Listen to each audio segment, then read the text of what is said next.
because, to me, my energy knows, and I'm sure yours does, Bill and Chris too. You've got the bullshit radar, so I just, instead of engaging, I just walk away because it's not worth my time and energy, and my energy can go toward love and light, and that's how I see it. But even if they're assholes, don't forget to give them a hug. Yeah. Oh well. Some assholes I can't hug. The universe will take care of things. Karma is a bitch.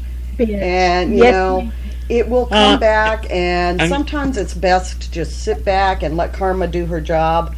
Every once in a while you got to give her a kick in the ass, and sometimes you got to be karma, but for the most part the universe is going to take care of it. Okay, I'm sorry, I know. Don't even tell me karma is a male energy. It is. Karma's a male energy. But karma's a bitch. Karma's a... No, karma's Listen, this is the thing about it. People think that, they think about, she's put some kind of hex on me or something like that. It's funny because this is the thing. Karma is a beautiful thing. Karma is a beautiful thing because if you're not doing something to someone and you are putting intent toward them, guess what? It's going to bounce off that person. It's going to come back on you. So that little saying down in school where you're like, I'm rather your glue, well, that's the intent. Because if you put out bad intent toward anyone, anything, it's going to come back to you. Absolutely. That's the reason I'm all about love and light. I'm a witch and damn proud of it.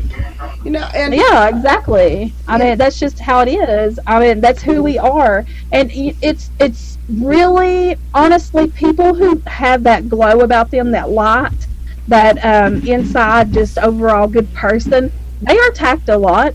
They get under attack a lot because they are themselves. I don't have a reason to hide from anything. I am who I am. I will tell you the truth till the day that I die because I have nothing to hide. If I started to tell a lie, then I would have to try to cover that other lie up. And I'm ADD, and I don't think I could do that. You know what? I have a question for Rhonda. Okay. Rhonda, what do you feel is your strongest gift that you could use to help people?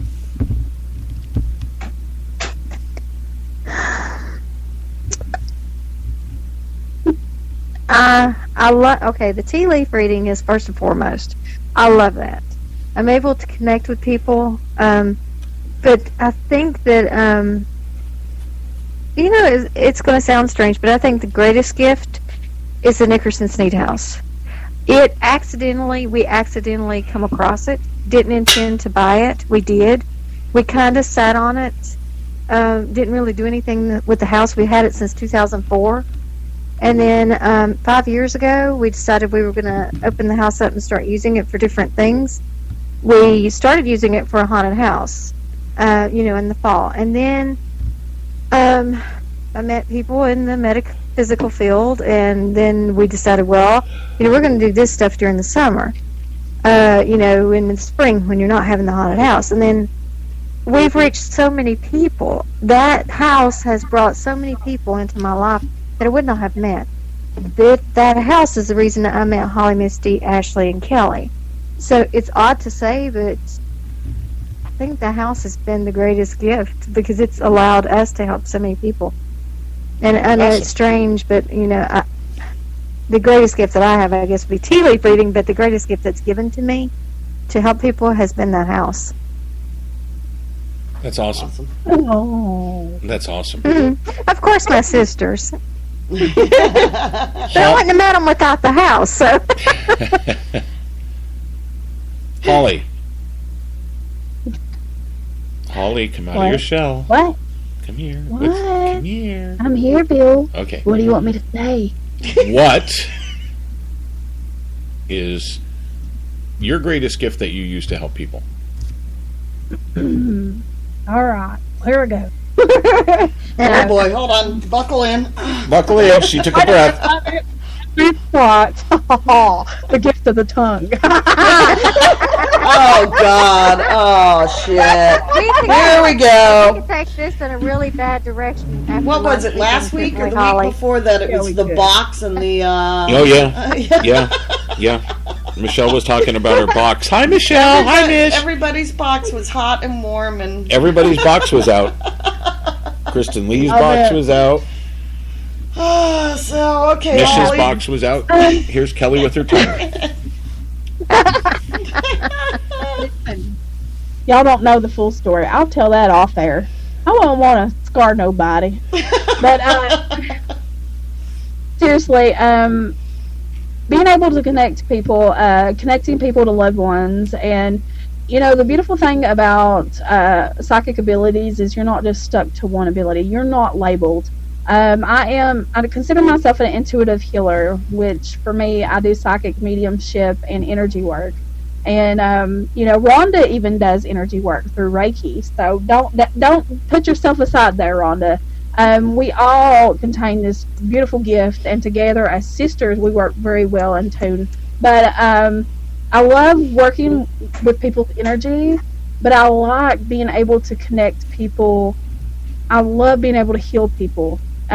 Psychic readings are all about healing anyway, but the way that I connect with people on that deeper level, there's a lot of beautiful situations that I've been in where I've been able to help people, and I'm very humbled by them. So humbled, and I will be forever, and I'll never ever forget any of these sessions that I've ever done with people or readings, because it's just being able to help them and make them smile, and they're like, oh my god, I thought I was crazy. Or being able to see loved ones, something that I've been specializing in, and I haven't really talked about a lot, is actually can connect people through the ether to see their loved ones, and they can actually spiritually touch, feel, hear them.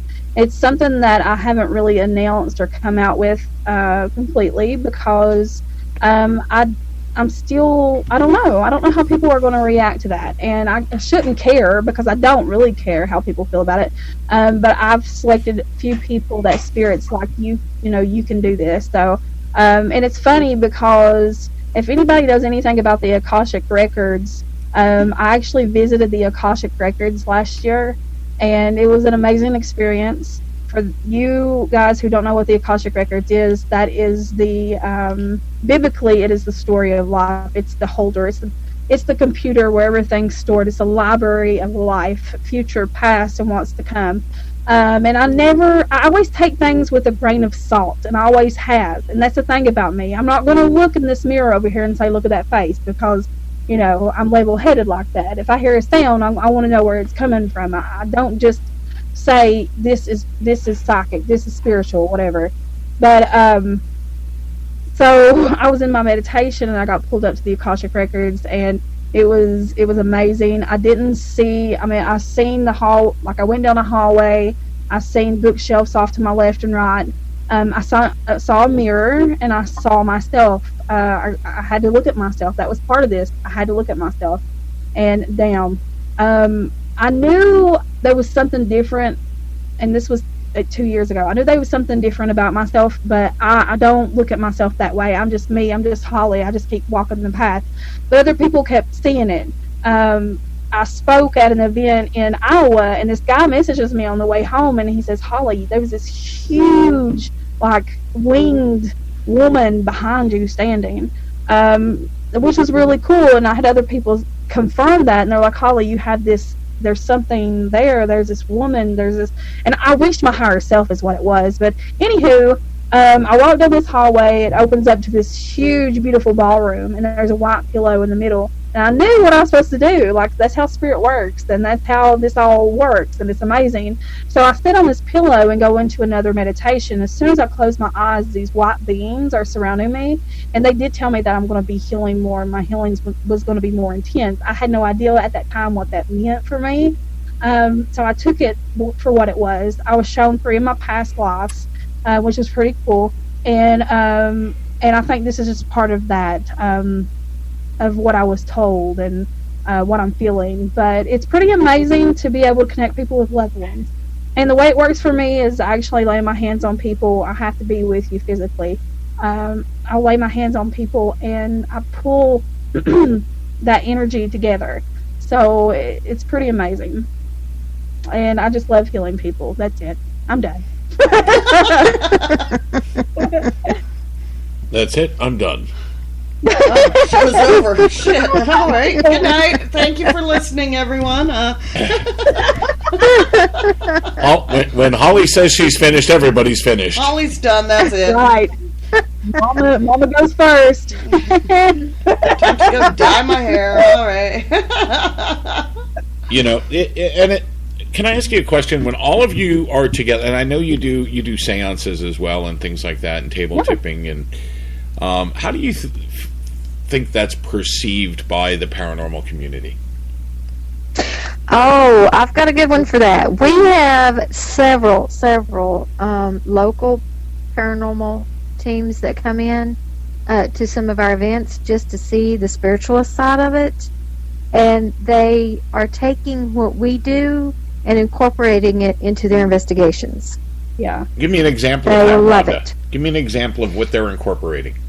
Okay, we had a team out of Greenville.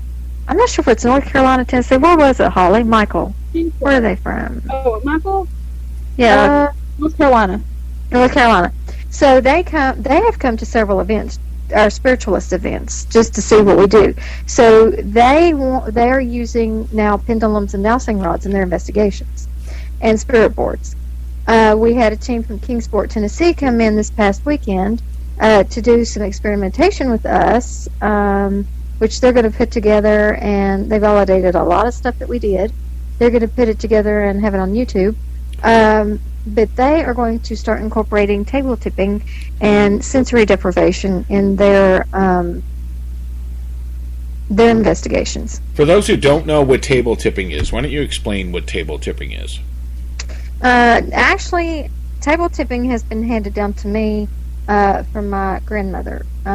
She table tipped back in the 50s and 60s when it was taboo. So she let a lot of people know she was doing it. Her daughters did it too. But it was a big thing in the early 1900s, late 1800s, during the spiritualist movement. You would lay your hands on a table, 2 or more people, and it works like a spirit board. You ask it, or a pendulum even, you ask it yes and no questions, and you let it know, are you going to rock once for yes, twice for no. You let it know which way it needs to go. But it will rock back and forth. But with me and Holly, it don't rock back and forth. It will actually come up on 2 legs. It will go back and tip back down once or twice, depending on yes and no. But for me and Holly, it turns in circles, and it goes all over the floor. It pulls us all over the floor, but all over the room. But yeah, it was a huge thing. If you look up some video, I don't guess there's videos, but if you look at pictures from the early 1900s, you can. It's really, really cool, the table tipping, and we've got some footage on our Facebook page with us table tipping. It's really amazing. Well, I just wanted, this is a time, of education, so I wanted you to give the opportunity for you to explain what it is, because there's a lot of people out there who are not familiar with the spiritualist movement, which began in the mid 1860s and progressed from there. So how far? You know what? We're in Virginia in July. We are. You should come and table tip with us. I would love that. I'm thinking about it now. I would love that. Listen, I want to bring up something because and Misty and Ashley would agree with this, because it's something that we talked about this weekend with SRS Paranormal. These guys are awesome. These are a group of professional firefighters, by the way. They are scientific as fuck, which we all know in the paranormal that you have to be both. You can't just be one. And they are very open-minded, and they actually participated in a seance last year, and Matt, which is one of the guys of the team, he got blown away by it. I've been on each side. I've heard things about Ouija boards. I've heard things about this, that, and whatever. I've been on the scientific side of paranormal investigating as well. So I get it. But the thing about it is we welcome people to come in and just be with us, to interact with us, see what's going on. Not just, oh, there's a noise. That's probably something. That's a spirit. Oh, that's, Robert in the corner there. Don't you see him? The cool thing about this past weekend is us being totally, this was cool. I could have stayed up there all night. Now,